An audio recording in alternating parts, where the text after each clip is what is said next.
At my brother's fishing lodge, my father joked, "Your brother has a wife and you're still not married." I didn't say anything. Then a man with a child entered the lodge. "I'm looking for GINA. I'm her husband." Silence. The laughter in the lodge felt like it was miles away, even though I was standing right in the middle of it. "My name is Eric, and I'm 29 years old. I live in Portland, Oregon. I'm a travel photographer, the kind of guy who's always on the move, never in one place long enough to put down roots." Which, apparently, is something my dad can't stand. We were at this fishing lodge in Central Oregon, rented out for the weekend to celebrate my brother Josh's birthday. My dad's old hunting buddies, my mom's friends from church, even some of Josh's coworkers were there. It was supposed to be a happy weekend, but the second I walked in, I felt like an outsider. I tried to ignore it. I helped at the barbecue pit, flipping burgers and making small talk with my brother's friends.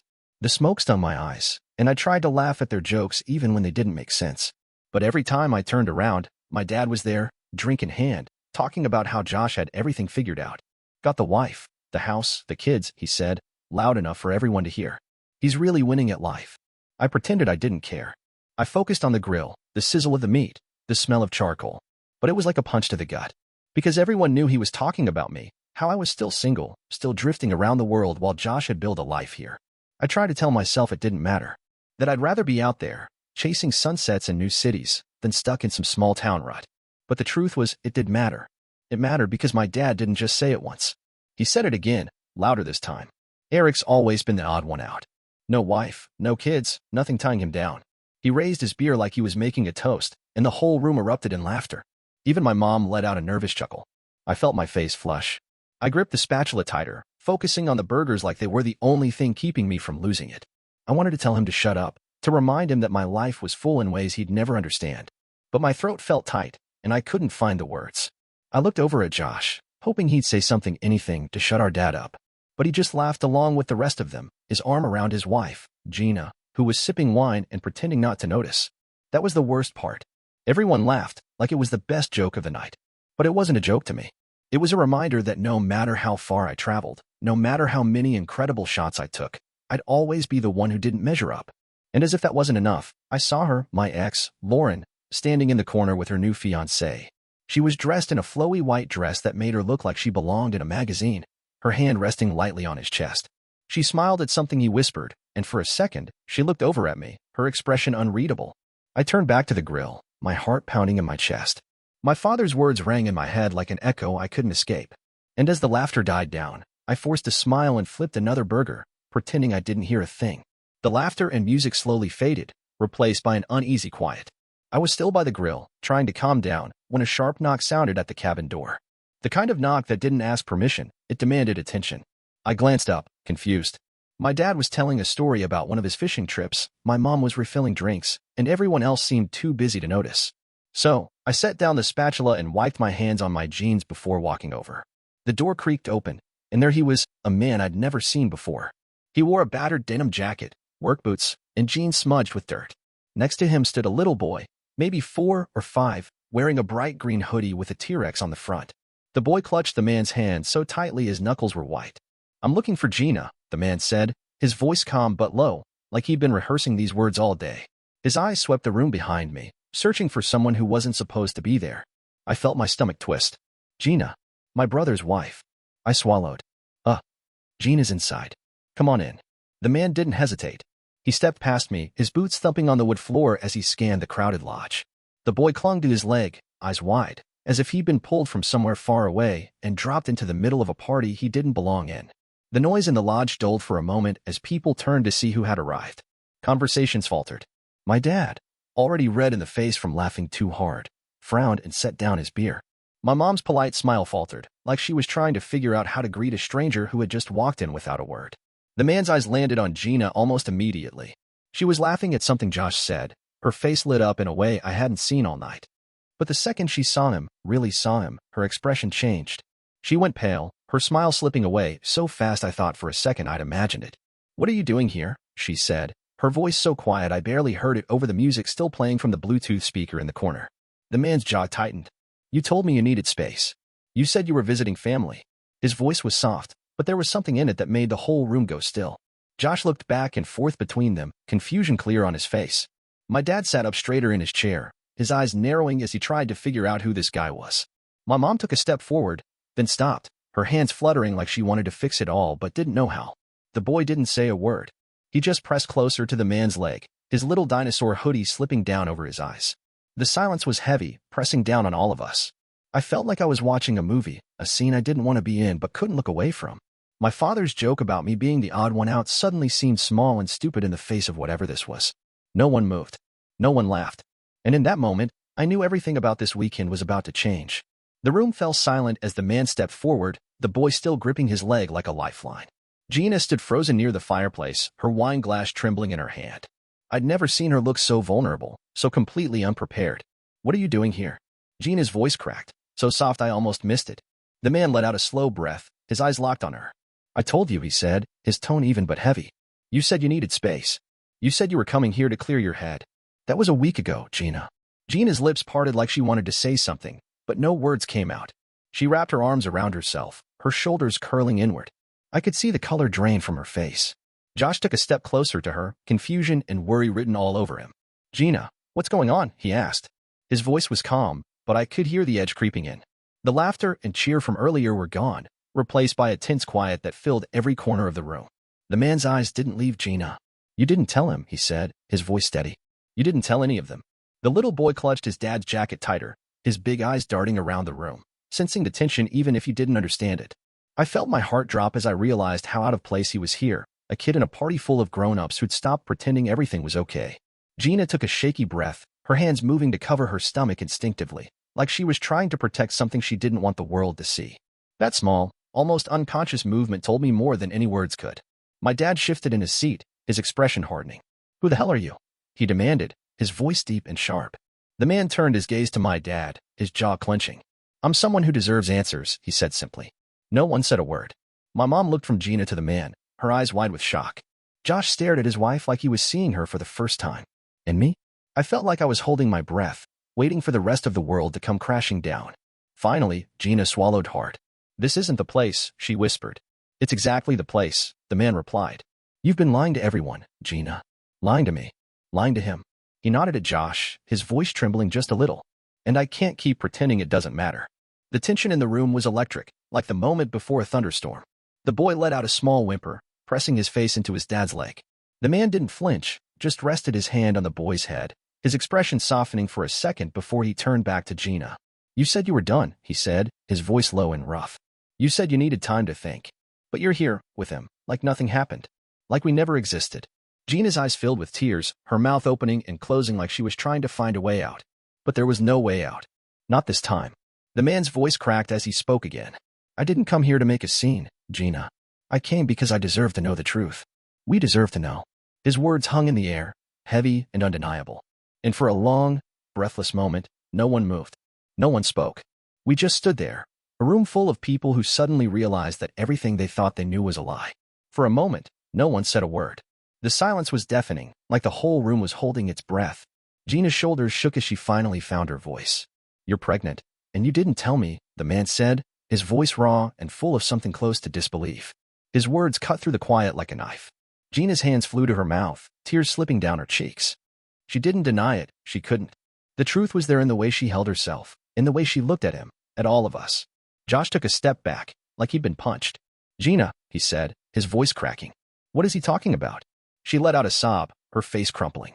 "I'm sorry," she whispered, but her voice was so small, it was almost swallowed by the room. The man didn't move. He stood there, shoulders stiff, his hand still resting on the little boy's head. "You said you needed space," he said again, but this time there was no anger, just hurt. "You said you needed to figure things out. And now you're here. And you're pregnant." The boy clung to him, his eyes wide and scared. He didn't understand what was happening, but he knew enough to know it was bad. My dad's face was a mask of stone, his jaw set and his eyes cold. My mom had tears in her eyes, her hands pressed to her chest like she was trying to keep her heart from breaking. Josh turned to GINA, his voice shaking. You're pregnant," he said, like he needed to hear it again to believe it. "Is it his?" GINA covered her face with her hands, sobbing harder now. She couldn't answer, and in the silence, the truth became obvious. The man's voice was soft but firm.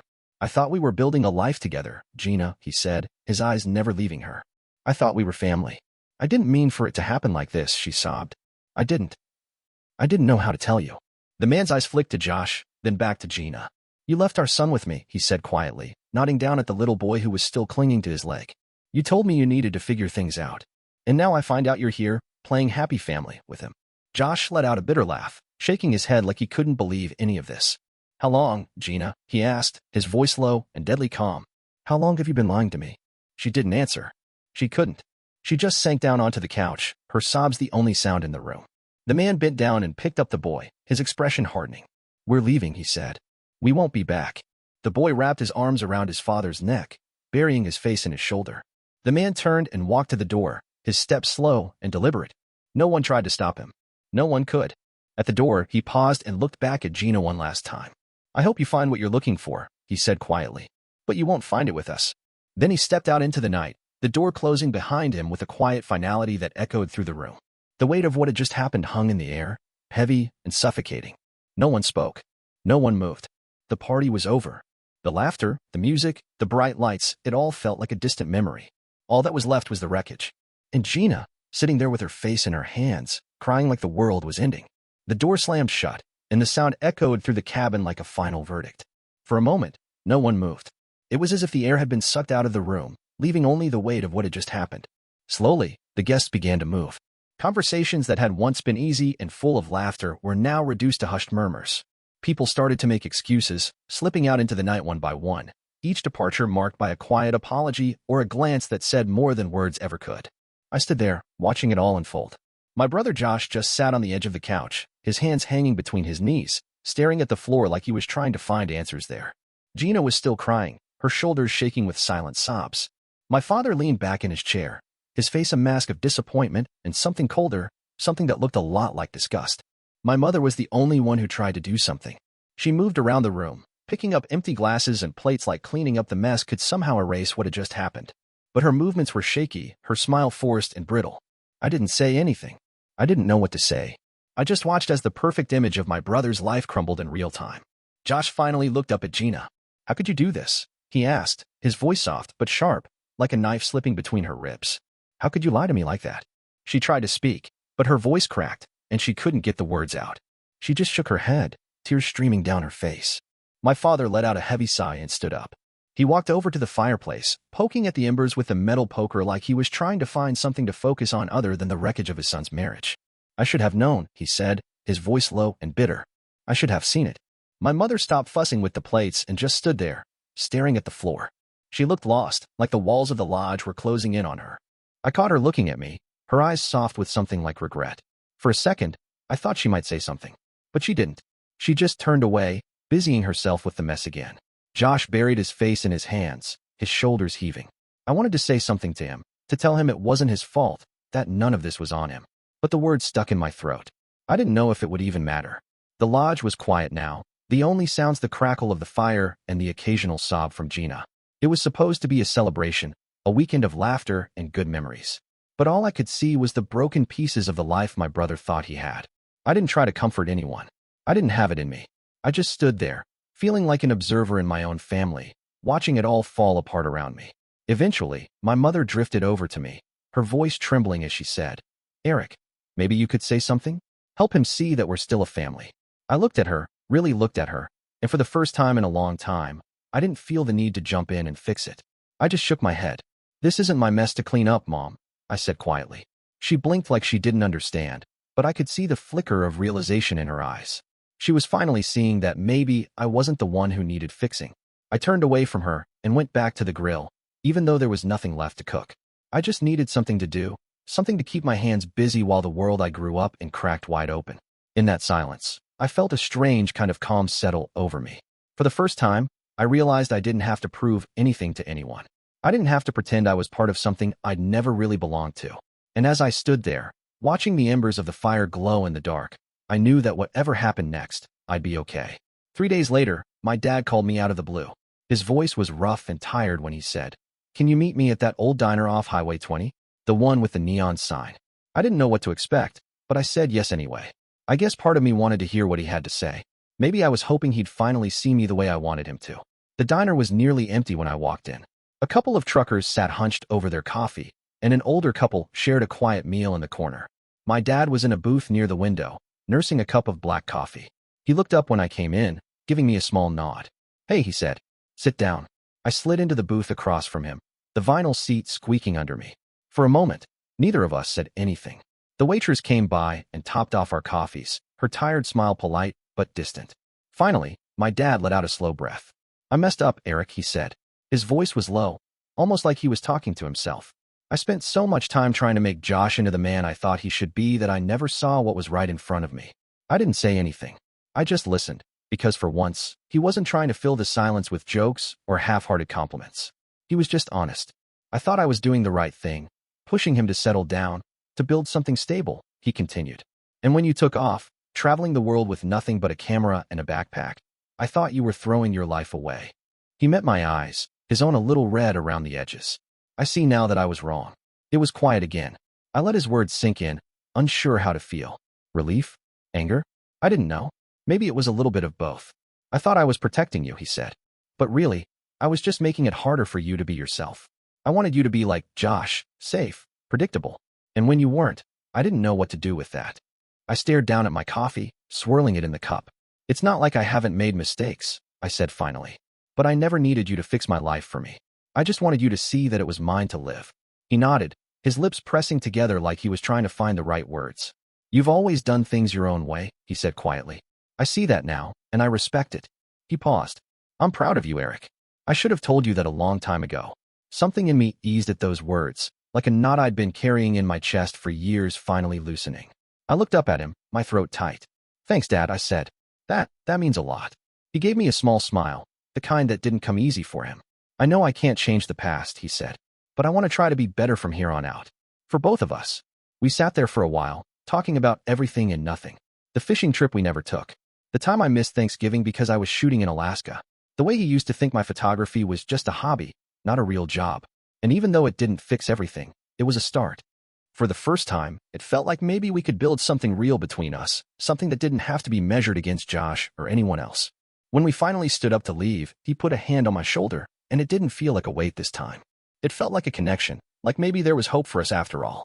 I walked out of that diner feeling lighter than I had in years, the weight of his expectations finally starting to fade. And for the first time, I wasn't looking for his approval. I was just looking forward to whatever came next. A couple weeks later, there was a knock at my door. It was a soft knock, not like the pounding urgency of my dad's call or the forced cheer of my mom's invitations. I opened the door to find GINA standing there, her hair pulled back in a messy bun and dark circles under her eyes. "Can I come in?" she asked, her voice hoarse. I stepped back and let her in without a word. She stood just inside the doorway, her hands twisting nervously in front of her.